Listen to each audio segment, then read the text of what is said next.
ನಮಸ್ಕಾರ ಚಿಗರಿ ಪ್ರಯಾಣಿಕರೇ.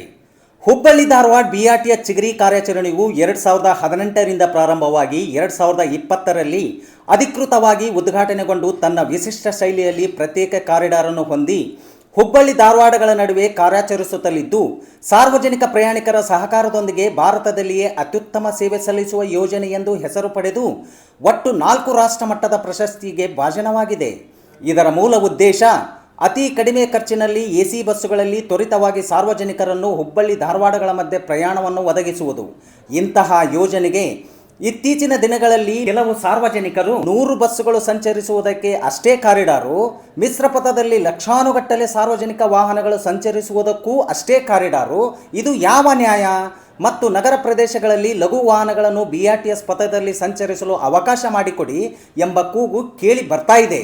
ಆದರೆ ಇಲ್ಲಿ ಒಂದು ವಿಷಯವನ್ನು ತಮ್ಮ ಗಮನಕ್ಕೆ ತರಲು ಇಷ್ಟಪಡುತ್ತೇನೆ ವೀಕ್ಷಕರೇ.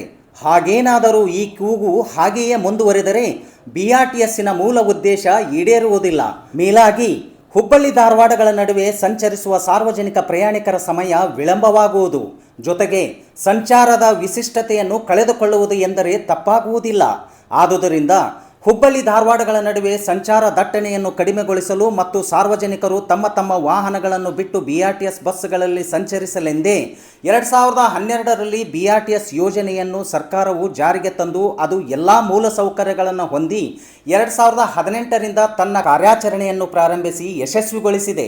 ಆದರೆ ಕರ್ನಾಟಕದಲ್ಲಿಯೇ ಬೆಂಗಳೂರನ್ನು ಬಿಟ್ಟರೆ ಅತಿ ದೊಡ್ಡ ಸಿಟಿ ಹುಬ್ಬಳ್ಳಿ ಧಾರವಾಡ ಅವಳಿ ನಗರ. ಧಾರವಾಡ ಶಿಕ್ಷಣಕ್ಕೆ ಹೆಸರಾದರೆ ಹುಬ್ಬಳ್ಳಿ ಉದ್ಯಮಕ್ಕೆ ಹೆಸರಾಗಿದೆ. ಇಂತಹ ಅವಳಿ ನಗರದಲ್ಲಿ ವಾಹನಗಳ ಸಂಖ್ಯೆ ಹೆಚ್ಚಾಗುವುದು ಸಹಜ ಅಲ್ಲವೇ? ಜೊತೆಗೆ ನಗರ ಪ್ರದೇಶಗಳಲ್ಲಿ ವಾಹನಗಳನ್ನು ಫುಟ್ಪಾತ್ಗಳಲ್ಲಿ ಹೊಂದಿಕೊಂಡು ಮಿಶ್ರ ಪಥದಲ್ಲಿಯೇ ಪಾರ್ಕ್ ಮಾಡುವುದರಿಂದಾಗಿ ಮತ್ತು ಸಾರ್ವಜನಿಕರನ್ನು ಕರೆದೊಯ್ಯುವ ಖಾಸಗಿ ವಾಹನಗಳು ಜಂಕ್ಷನ್ಗಳಲ್ಲಿಯೇ ಹೊಂದಿಕೊಂಡು ನಿಲುಗಡೆಗೊಳಿಸುವುದರಿಂದ ಮಿಶ್ರ ಪಥದಲ್ಲಿ ಸಂಚಾರದ ದಟ್ಟಣೆ ಹೆಚ್ಚಾಗಿರುವುದು ಕಂಡುಬಂದಿದೆಯೇ ಹೊರತಾಗಿ BRTSನಿಂದಲ್ಲ. ಹುಬ್ಬಳ್ಳಿ ಧಾರವಾಡಗಳ ನಡುವೆ ಈ BRTS ಚಿಗರಿ ಬಸ್ಸಿನಿಂದಾಗಿ ಸಾರ್ವಜನಿಕ ಪ್ರಯಾಣಿಕರಿಗೆ ಎಷ್ಟೊಂದು ಉಪಯೋಗವಾಗಿದೆ ಮತ್ತು BRTS ಅನ್ನು ವಿರೋಧ ವ್ಯಕ್ತಪಡಿಸುವವರಿಗೆ ಏನೆಂದು ಅಭಿಪ್ರಾಯವನ್ನು ವ್ಯಕ್ತಪಡಿಸ್ತಾ ಇದ್ದಾರೆ ಎಂಬುದನ್ನು ಅವರ ಬಾಯಿಂದಲೇ ಕೇಳೋಣ ಬನ್ನಿ ಮಿತ್ರರೇ. ನಮಸ್ಕಾರ. BRTS ಸರ್ವಿಸ್ ಎಷ್ಟು ವರ್ಷದಿಂದ ತಾವು ಯೂಸ್ ಮಾಡ್ತೀರಾ? 2 ವರ್ಷ ಮೇಲಿಂದ ಯೂಸ್ ಮಾಡುತ್ತೆ. ನಾನು ಡಾಕ್ಟರ್ ಆ್ಯಕ್ಚುಲಿ ಎಮರ್ಜೆನ್ಸಿ ಟೈಮ್ನಾಗೂ ಬೇಕಂದರೆ ಚಿಗರಿಂದ ಹೋಗಿ 2-3 ಸಾರಿ ಪೇಷಂಟ್ ಸೇವ್ ಮಾಡಿ ನಾನು ಅಷ್ಟು ಫಾಸ್ಟ್ ಇದೆ. ಸರ್ವಿಸ್ ಚಲೋ ಅದ ರೀ, ಫಾಸ್ಟ್ ಟ್ರಾವೆಲಿಂಗಿಗೆ ಭಾಳ ಯೂಸ್ ಆಗ್ತದೆ. ಕಾಲೇಜ್ ಸ್ಟೂಡೆಂಟ್ಸ್ ತುಂಬ ಹೆಲ್ಪ್ ಆಗಿದೆ. ಎಲ್ಲ ಅವ್ರು ಲೋಕಲ್ಸ್ ಅವ್ರು ಬೈಕೆಲ್ಲ ಯೂಸ್ ಮಾಡ್ತಾರೆ, ಕಾರ್ ಯೂಸ್ ಮಾಡ್ತಾರೆ. ನಮ್ಮಂಥವರಿಗೆ ಬೈಕ್ ಇಲ್ಲ, ಕಾರ್ ಇಲ್ಲ, ಅವ್ರಿಗೆ ನಮ್ಮ ಬಸ್ಸೇ ಬೇಕು. ಓಕೆ, ತಮ್ಮ ಅಭಿಪ್ರಾಯ ಏನು ಹೇಳ್ತೀರಾ? ತುಂಬ ಚೆನ್ನಾಗಿದೆ, ತುಂಬ ಚಲೋ ಇದೆ ಸರ್. ಚೆನ್ನಾಗಿದೆ. ನಾರ್ಮಲ್ ಬಸ್ಗಿಂತ ಬೇಗ ಹೋಗ್ತೀವಿ, ಟೈಮು ಸೇವ್ ಆಗುತ್ತೆ ನಮಗೆ.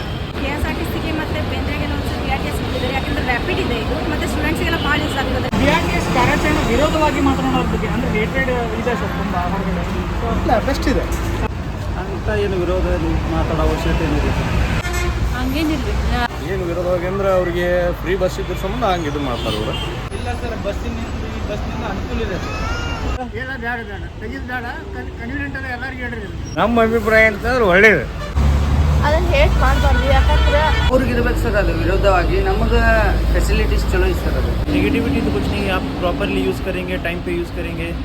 ಅದ್ರ ಆ ಥರ ಯಾವುದು ನೆಗೆಟಿವ್ ಕಂಡು ಬಂದಿಲ್ಲ. ಅವ್ರು ಯೂಸ್ ಮಾಡಿರೋಕ್ಕಿಲ್ಲ, ಅದಕ್ಕೆ ಅವ್ರು ಹಂಗೆ ಮಾತಾಡ್ತಾರೆ. ಬಟ್ ಇದು ನಮ್ಮ ಕಾಲೇಜ್ ಸ್ಟೂಡೆಂಟ್ಸಿಗೆ ಹೆವಿ ಯೂಸ್ ಆಗ್ತದೆ. ಇಷ್ಟು ಇದೆ, ಇಲ್ಲಿ ಸಿಟ್ಟಿಂಗ್ ಸಿಗ್ತವೆ, AC ಕೋಚ್ ಇದೆ. BRTS ಕಾರ್ಯಾಚರಣೆ ಬಗ್ಗೆ ತಮ್ಮ ಅಭಿಪ್ರಾಯ, ಒಪಿನಿಯನ್ ಏನು ತಿಳಿಸ್ತೀರಾ? ಇದು ಜಲ್ದಿ ರೀಚ್ ಆಗ್ತದೆ, ಚೆನ್ನಾಗಿದೆ. ಆ್ಯಕ್ಚುಲಿ ನಮ್ಗೆ ಗೊತ್ತೇ ಇರಲಿಲ್ಲ ಈ ಸ್ಟಾಪಿಗೆ ಈ ನೇಮ್ ಅದ ಅಂತ ಹೇಳಿ. ಚೆನ್ನಾಗಿದೆ sir. Hello, what's your good name? Joshua. Brandon. Studying in Kim's. Of course, it's more convenient. Sir service ಬಗ್ಗೆ. Service time to time bus ಸಿಗುತ್ತೆ. ಕಾಲೇಜಿಗೆ ರೀಚ್ ಆಗೋಕ್ಕೂ ನನಗೆ ಕನ್ವೀನಿಯಂಟ್ ಆಗಿದೆ. ನೋಡಿ ಮಿತ್ರರೇ, BRTS ಚಿಗರಿ ಪ್ರಯಾಣ ಎಷ್ಟೊಂದು ಉಪಯೋಗವಾಗಿದೆ ಎಂಬುದನ್ನು ಚಿಗರಿ ಪ್ರಯಾಣಿಕರಿಂದಲೇ ಕೇಳಿದಿರಲ್ಲ. ಒಂದು ಸಾರ್ವಜನಿಕ ವಾಹನ 50 ವಾಹನಗಳ ಸಂಚಾರ ದಟ್ಟಣೆಯನ್ನು ಕಡಿಮೆ ಮಾಡುವುದು. ಮತ್ತೇಕೆ ತಡ? ಬನ್ನಿ ಮಿತ್ರರೇ, ಹುಬ್ಬಳ್ಳಿ ಧಾರವಾಡಗಳ ಮಧ್ಯೆ ಸ್ವಂತ ವಾಹನವನ್ನು ತ್ಯಜಿಸಿ ಸಾರ್ವಜನಿಕ ವಾಹನಗಳಲ್ಲಿ ಸಂಚಾರ ಮಾಡಿ ಸಂಚಾರ ದಟ್ಟಣೆಯನ್ನು ನಿವಾರಿಸೋಣ ಮತ್ತು ಪರಿಸರ ಮಾಲಿನ್ಯವನ್ನು ಉಳಿಸೋಣ. ಧನ್ಯವಾದಗಳು.